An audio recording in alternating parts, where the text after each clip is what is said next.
नमस्कार, मैं सुमन बौद्ध और आप देख रहे हैं बाबा साहेब की आवाज़। मैं आज सुल्तानपुरी में आई हूँ। महाकनिष्क बुद्ध विहार में आई हुई हूँ। यहाँ पे बुद्ध विहार समन्वय समिति के सदस्य यहाँ पे कैडर कैंप के जरिए लोगों को जागरूक कर रहे हैं और मैं आपको अभी अंदर दिखा दूँगी।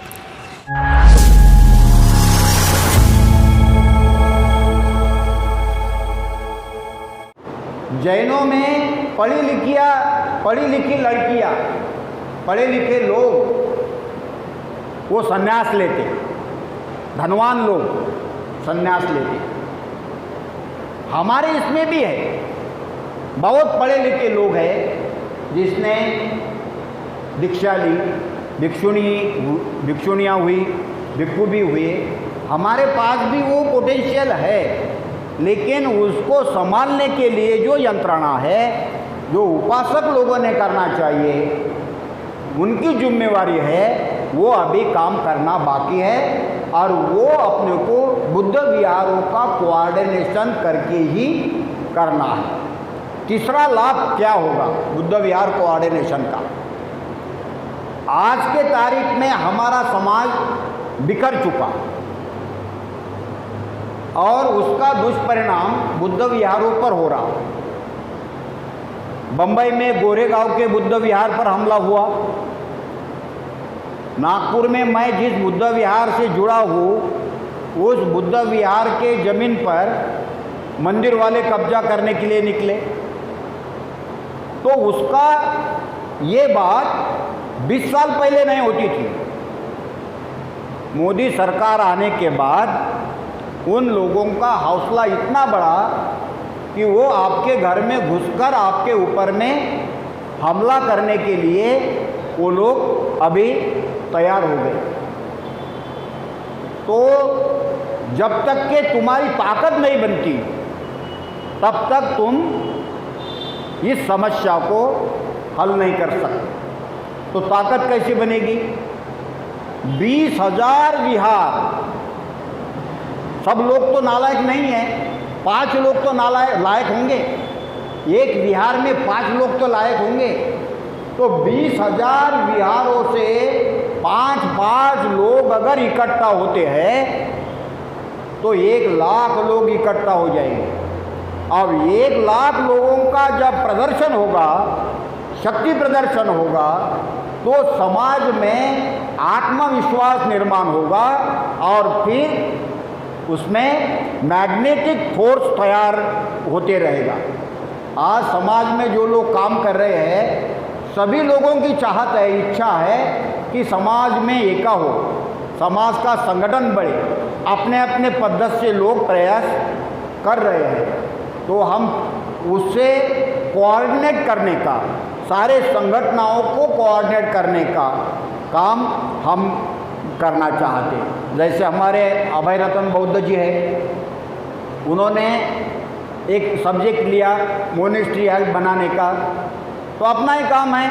महाराष्ट्र में यवतमाल में हमने उनका कार्यक्रम रखा।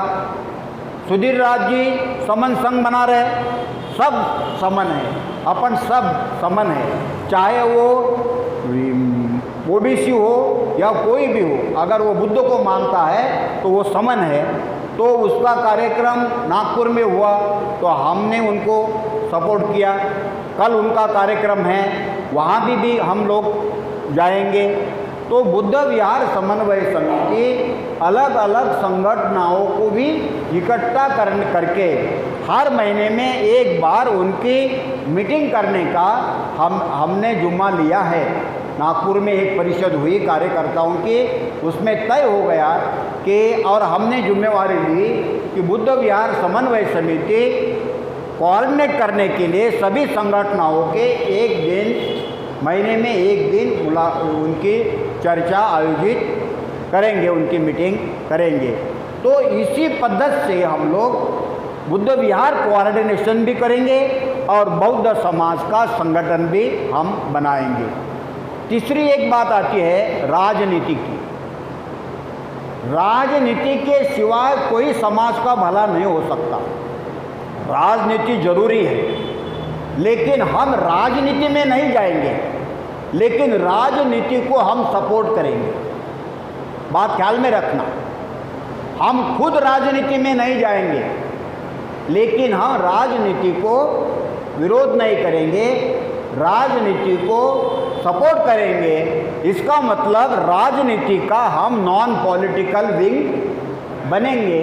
हमारे पास अगर अच्छे राजनीतिक सोच वाले अगर कार्यकर्ता है तो वो राजनीतिक दल को हम दे देंगे।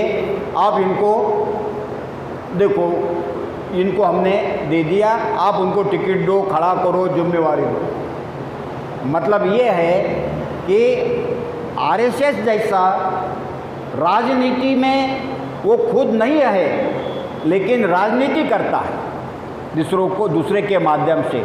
बुद्ध विहार समन्वय समिति खुद राजनीति में नहीं उतरेंगी, लेकिन समाज जो राजनीति करेगा उस राजनीति को हम लोग सपोर्ट करेंगे।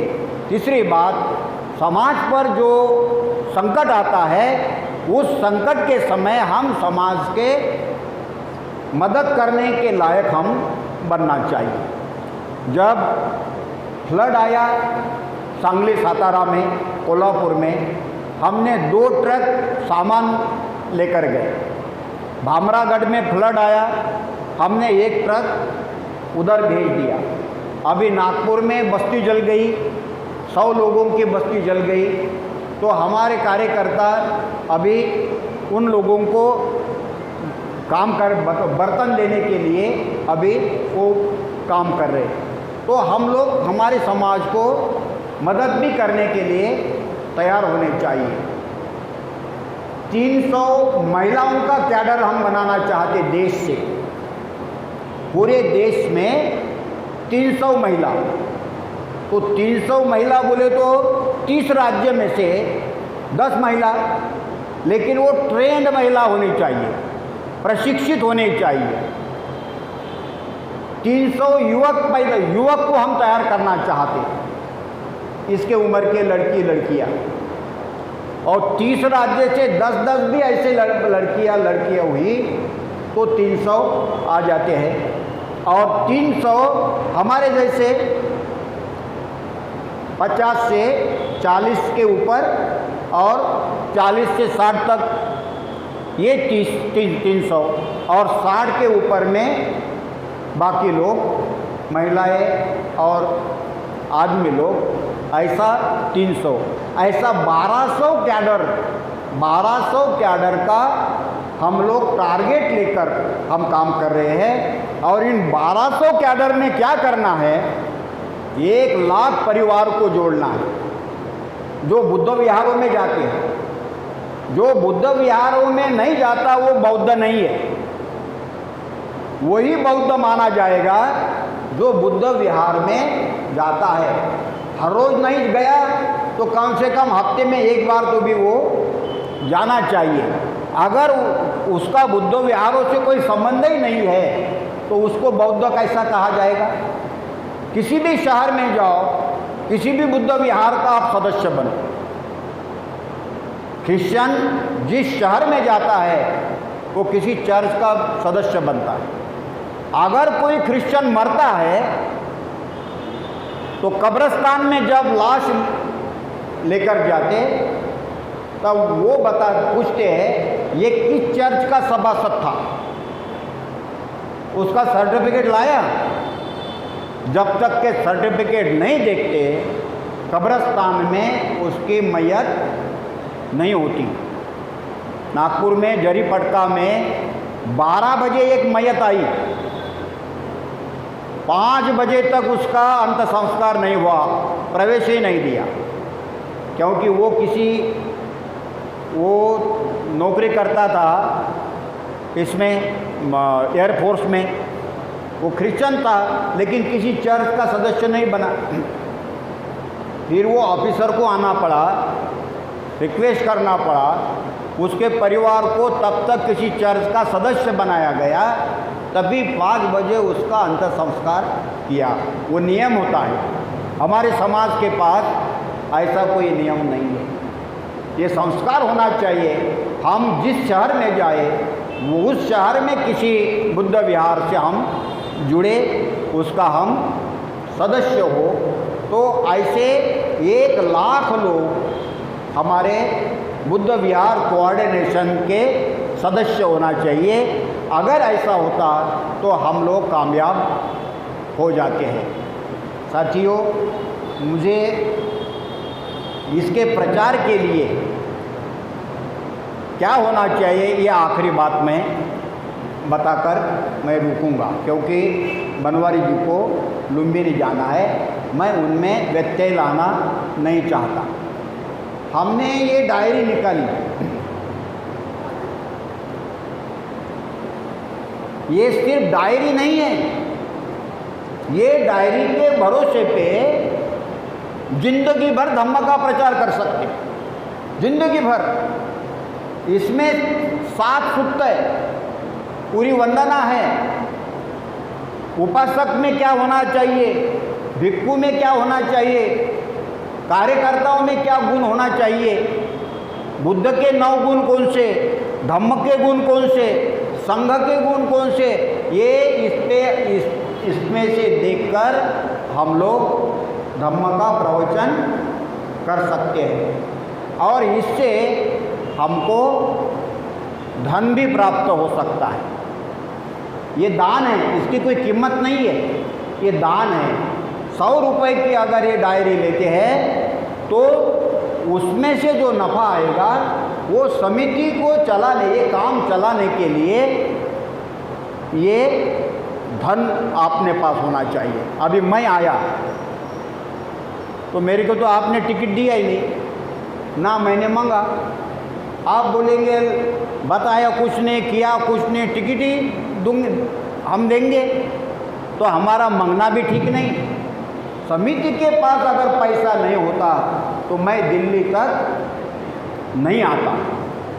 तो समिति का पैसा कैसा होगा, समिति के पास पैसा कैसा आएगा, तो डायरी के माध्यम से या हमारे पास में जो कैलेंडर है, कैलेंडर के माध्यम से, परीक्षा के माध्यम से हम लोग टूर्स एंड ट्रैवल्स, टूरिज़्म का जो है हमारे लेनियों का संवर्धन हो, इसके लिए हम ट्रिप निकालते, उसमें से कुछ पैसा मिलता।